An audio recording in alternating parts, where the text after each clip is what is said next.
ఇవాళ డిఎన్ఏలో డిస్కస్ చేద్దాం. భరత్, బట్టి నేతృత్వంలో చర్చలు జరుగుతున్నా ఎందుకు ఇంకా ఫైనల్ గా క్లారిటీ రావడం లేదు? ఇదేదో ముందే చేస్తే అయిపోతుండే ప్రభుత్వం. ముందు అధికారుల కమిటీ అని టైం పాస్ చేసే బదులు ముందుగానే సీరియస్నెస్ ఉంటే గనక బట్టి విక్రమార్క నేతృత్వంలో మంత్రులతో చర్చలు పెడితే అయిపోయింది. కానీ ఒకటి నేను చెప్తున్నా ఆర్టీసీ కార్మికులకి, ఇప్పుడు ఏంటంటే సమ్మె ఇవాళ కాకపోతే రేపు క్లోజ్ అవుద్ది, ప్రాణాలు మళ్ళీ తిరిగి రావు. ఇప్పుడు ఆల్రెడీ నలుగురు ఆత్మహత్యయత్నం చేశారు, ఇవాళ కూడా ఒకళ్ళు పురుగుల మందు దాగి ఆత్మహత్యయత్నం చేశారు. ఇవన్నీ భూపాలపల్లిలో.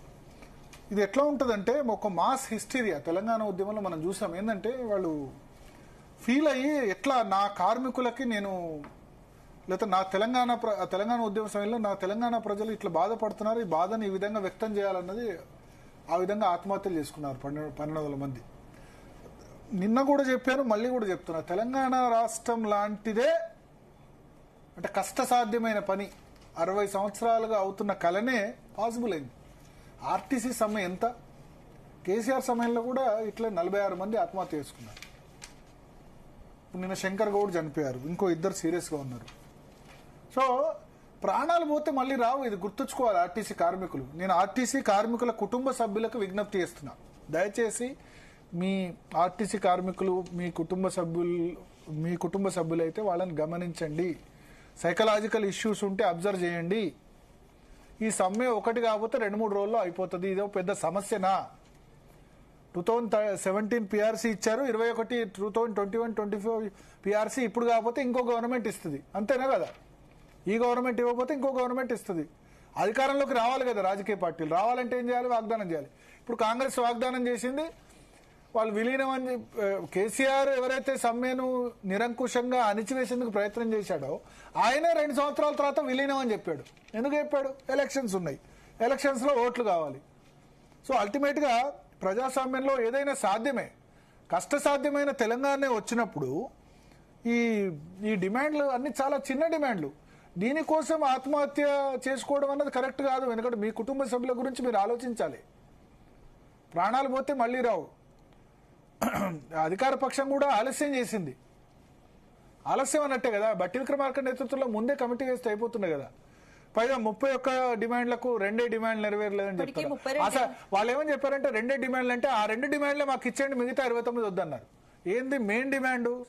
ప్రభుత్వంలో విలీనం. అక్కడ ఆంధ్రప్రదేశ్లో విలీనం అయిందా?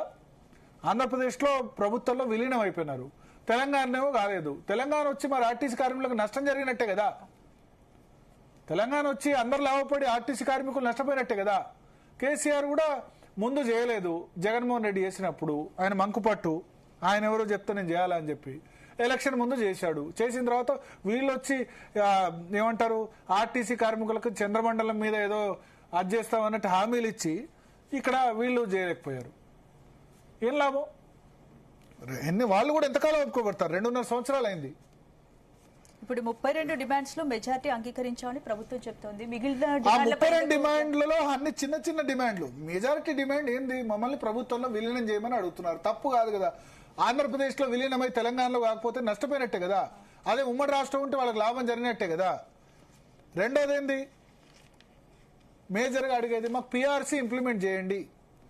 ఇప్పుడు తోటి కార్పొరేషన్ అయిన విద్యుత్ ఉద్యోగులకి సమయానికి జరుగుతుంది, ఆర్టీసీకి జరగట్లేదు. 2021 పిఆర్సీ కూడా ఇవ్వలేదు.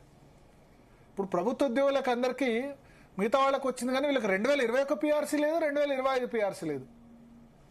2017 పిఆర్సీ ఎప్పుడో వచ్చింది 9 సంవత్సరాల క్రితం. ప్రభుత్వ రంగ సంస్థలకు 4 సంవత్సరాలకు ఒకసారి పిఆర్సీ ఇవ్వాలి. పిఆర్సీ ఇచ్చే సిచ్యువేషన్ లేదు. ఎందుకు లేదు? మహాలక్ష్మి స్కీమ్ ఎవడిమ్మన్నాడు ఉచితాలు? నిన్ను ఫ్రీ బస్ ఎవరిని అడిగారు? ఎవరన్నా మహిళ ధర్నా చేసిందా? సో ప్రభుత్వ ఆర్థిక పరిస్థితి బాగాలేదు. ఎందుకు బాగాలేదు? 6 గ్యారంటీలు ఇచ్చారు. ఇక ఇప్పుడు 6 గ్యారంటీలు అమలు చేయమని బీఆర్ఎస్ డిమాండ్ చేస్తుందట. ఈ ఉన్న పరిస్థితి ఇట్లా ఉంటే 6 గ్యారంటీలు డిమాండ్ చేస్తే అమ్ముకోవాల్సిందే, తెలంగాణ అమ్ముకోవాల్సిందే. ఈ ఫ్రీ బీస్ ఉచితాలు వేసి సర్వనాశనం చేస్తున్నాయి రాజకీయ పార్టీలు, ఈ పార్టీ కాకపోతే ఆ పార్టీ. సో ఇక్కడ ఆర్టీసీకి సంబంధించిన వాళ్ళకు ఒకటే విజ్ఞప్తి, దయచేసి ఆత్మహత్యలు చేసుకోకండి. నాకు కూడా ఏమనిపించింది అంటే నిన్న చూసిన తర్వాత మీడియాలో కవరేజ్ బంద్ చేయాలని అనిపించింది. ఎందుకంటే ఒకళ్ళని చూసి ఒకళ్ళు టీవీ ఛానల్ చూసి ఇంకా మోటివేట్ అవుతారు. వాళ్ళ ఉదయం ఒక దశలో ఆలోచించా, శంకర్ గౌడ్ సంబంధించి మనం టెలికాస్ట్ చేయడం వల్ల లాభం ఉందా, మీడియాలో చేయడం వల్ల. ఇది 2 రోజులు ఖచ్చితంగా 2 కాకపోతే ఇంకో 3 రోజుల తర్వాత బస్సులు నడవంది ఉంటుందా? బస్సులు నడవంది అయితే నడవదు కదా. అయితే ప్రభుత్వం దిగి వస్తారు, లేకపోతే కార్మికులు దిగి వస్తారు, ఏదో మధ్య మార్గంగా అవుతుంది.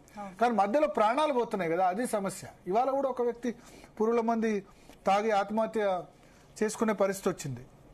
సో అందుకనే ఖచ్చితంగా ఆర్టీసీకి సంబంధించి ఏదో ఒక ఒప్పందం కుదురుతుంది. కార్మికులారా, మీరు రాజకీయ పార్టీల ట్రాప్లో పడకండి.